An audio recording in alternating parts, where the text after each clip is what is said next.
Hello বন্ধুরা, আপনাদের সকলকে আমার এই দৈনন্দিন রান্নাঘরে স্বাগত। এটা আজকে চতুর্থ সিরিজের রান্না।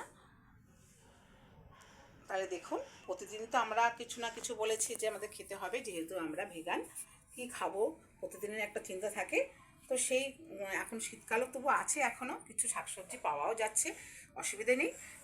আর তাছাড়াও আর একটু একটু তো অন্যরকম খেতে ইচ্ছেও করে, তাই জন্য আজকে একটু একটু আলাদা করেছি।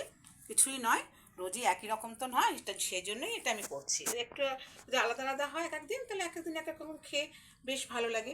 ঠিক আছে। আর এটা নতুন কথা নিয়ে রোজই এক কথা বলার প্রয়োজন না থাকলেও বলতে হয় আমাদের। হ্যাঁ, কেননা বললাম যে এই তিল বাটা ব্যাপারটা তো আছেই। হ্যাঁ, আমি তো এটা প্রতিদিনের খাবার তালিকায় থাকা প্রয়োজন বোধ করি। আপনাদের যদি মনে হয় তাহলে রাখবেন। আচ্ছা, আর আজকে একটু কিন্তু আমরা এই পেঁপে টেপে এসব খেতে চাই না, তো সব রকম খাবার খাই। তো পেঁপের তরকারি না হোক, অন্তত পেঁপে সেদ্ধটা খাওয়াটাও আমাদের শরীরের পক্ষে ভালো।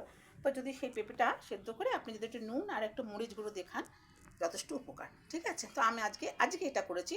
রোজই যে একই জিনিস করবো না, তো কিছু তো আলাদা আলাদা রান্না নিজেরা করে খাচ্ছি, বা আপনাদের সেই জন্যই দেখাচ্ছি, যাতে আপনাদেরও ভালো লাগে, প্রতিদিনটা যেন সুন্দর হয়ে ওঠে। ঠিক আছে, অন্ততপক্ষে খাবারের দিক থেকেই বলছি আর কি, যেহেতু খাবারের ব্যাপারটা নিয়েই আমি চর্চা করছি। আর এই খাবারের উপকারিতা বা ঠাকুরের যেগুলো বলেছেন সেটা পালন করে যদি আমাদের কিছু সুবিধা হয়, সেগুলো আমি পোস্টে ছাড়ছি, নিশ্চয়ই দেখছেন। ঠিক আছে, তাহলে আর এই যে এটা হচ্ছে কিন্তু লাস্টের ব্যাপার, এটা হচ্ছে কুলের চাটনি। এটা পরপর আছে বলে আমি দেখাচ্ছি। কুলের চাটনি আপনারা সবাই খান, কিন্তু ওপরে একটু চাটনিটা আপনি সর্ষে ফোড়ন দিয়ে করতেই পারেন, কিন্তু ওপরে কিন্তু একটু ভাজা মশলা দেবেন হয়ে গেলে, তাহলে কিন্তু এটা দ্বিগুণ স্বাদ বেড়ে যাবে। এই হলো। আর আজকে বাঁধাকপি করেছি, কিন্তু এটা কিন্তু এই বাঁধাকপিটা কিন্তু মালাই বাঁধাকপি। কেন বলুন তো?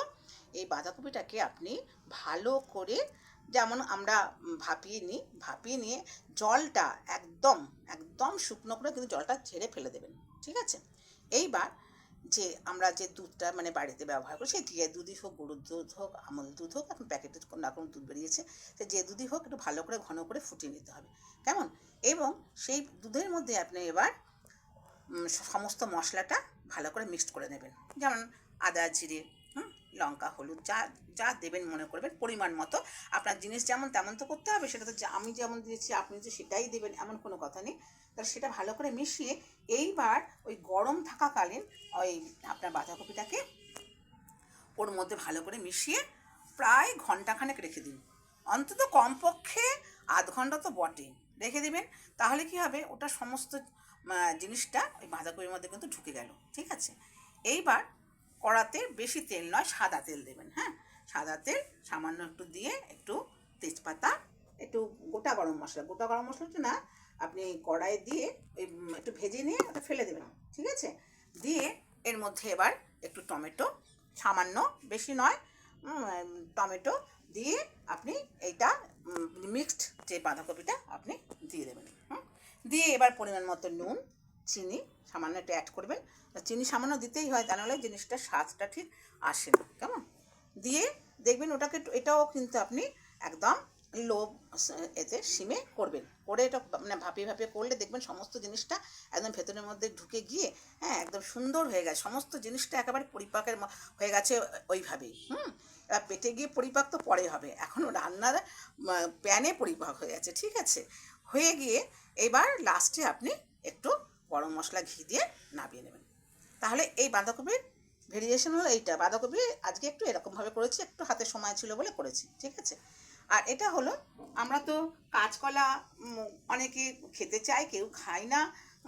এরকম ব্যাপার তো আছে, যাতে সবাই খেতে পারে সেই জন্য কাঁচকলা আলুটাকে একটু ভালো করে ভেজে তুলে নিয়েছি। কেমন? অল্প নিয়ে এবার আপনার মটর ডাল আর ছোলার ডালটাকে একসঙ্গে মিক্সড করে আমি বেটে নিয়েছি। এবং তার মধ্যে এবার যখন ওটাকে ফেটাচ্ছি, তখন কিন্তু একটু হিং দিয়ে দিয়েছি, একটু নুন, চিনি দিয়ে, আর একটু সামান্য লঙ্কা দিয়ে ভালো করে ফেটিয়ে নিয়ে বড়া করে নিয়েছি। এবং এইবার যে কাঁচকলা আলু যে তরকারিটা, হ্যাঁ, ওটাকে একটু ভালো করে ভেজে নিয়ে এই যে আদা, জিরে, লঙ্কা, হলুদ যা দেবার দিয়ে নিয়ে, তারপরে একটু সামান্য, বেশি জল না দিয়ে সামান্যভাবে ওটাকে তরকারিটা মোটামুটি করে নিয়েছি। এতে কিন্তু আমি, মনে রাখবেন, আগেও বলেছি, কাঁচকলাতে কিন্তু আমি আদা দিই না। ওটাতে কিন্তু অন্যরকম স্বাদ হয়ে যায়। আদাটা কিন্তু আমি ব্যবহার কাঁচকলা করি না, এটা কিন্তু আমি আগেও বলেছি তো রান্নার সময়। যাই হোক, সেটা আপনাদের মনে আছে কিনা জানি না, তাই আমি দ্বিতীয়বার আপনাকে এটা মনে করিয়ে দিলাম। তো ওটা হয়ে গেল।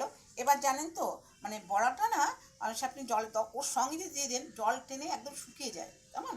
সেই জন্য বড়াটাকে আগে একটু সামান্য নুন চিনি হলুদ দিয়ে গরম করে ফুটিয়ে নিয়ে ফুটন্ত জলে ওটা একটু দিয়ে রাখবেন, তাহলে কি যা জল টানা ওটা কিন্তু টেনে যাবে। তারপর আপনি ওইটা আস্তে আস্তে মানে ওই তরকারির মধ্যে দিন, দেখবেন যেটুকুন আপনার মনে হবে যে আপনি একটা সামান্য একটু কাইতে ডাকতেই হয়, হ্যাঁ, সেটুকুও থেকে যাবে, বড়াগুলোও সুন্দর গোটা হয়ে থাকবে, তরকারিটাও সুন্দর হবে। এরপর আপনি ওপর দিয়ে ঘি গরম মশলা দিতেই পারেন, কোনো অসুবিধা নেই। হ্যাঁ, আর যদি মনে করেন যে আমি এতে খাবো কি এবারে ধনে পাতা দেবো, আর না দেবেন না দেবেন, আজকে আমি ধনে পাতা দিইনি অবশ্য, দেখতেই পাচ্ছেন। আর খাবার শেষে আমি একটু দই খাওয়া পছন্দ করি, হ্যাঁ, সেই জন্য এই দইটা একটু রাখা হয়েছে। এরপর যদি আপনি মনে করেন যে আমি ফল খাবো, খেতে পারেন। আজকে আমি ফল আগেই খেয়ে নিয়েছি, কি বলবো আর। ঠিক আছে, তাহলে আমি কিন্তু আমার মতো করে বলছি, একবারও কিন্তু আমি বলছি না যে আপনাদের করতে হবে, কিন্তু জিনিসটা কীভাবে করেছি সেটাও বলে দিলাম। আগেও তো এগুলো করেছি, আমি সেগুলো বলেছি, এখন যেহেতু সব রকম মিলিয়ে মিশিয়ে বলছি, করছি আর কি, বা বলছি, সেই জন্য এগুলোকে আমি মুখে আপনাদের বলে, সাধারণ রান্না তবুও একটু তো আমি ঘুরিয়ে করেছি, সেইগুলো যেন আপনাদের বলে দিলাম। আজকে একটু সময় ছিল বলে একটু ঘুরিয়ে রান্নাটা করতে পেরেছি আর কি। প্রতিদিন তো সমান রান্না হয় না, হ্যাঁ, যেমন আগের দিনকে আমার খুবই তাড়াতাড়ি ছিল, আমি সেই জন্য যেটুকুন পেরেছি সেইটুকুন করে আপনাদের দেখিয়েছি। কেমন বন্ধুরা? তাহলে আপনারা এগুলো দেখে নিন, দেখেছেন তো, দেখে আপনারা আপনাদের মতো করে করুন, খান, অন্যকেও খাবার সুযোগ করে দিন। হ্যাঁ, ভালো থাকুন, পরম পিতার কাছে প্রার্থনা করি আপনারা সবাই সুস্থ সবল দীর্ঘ জীবনে অধিকারী হন। জয় গুরু।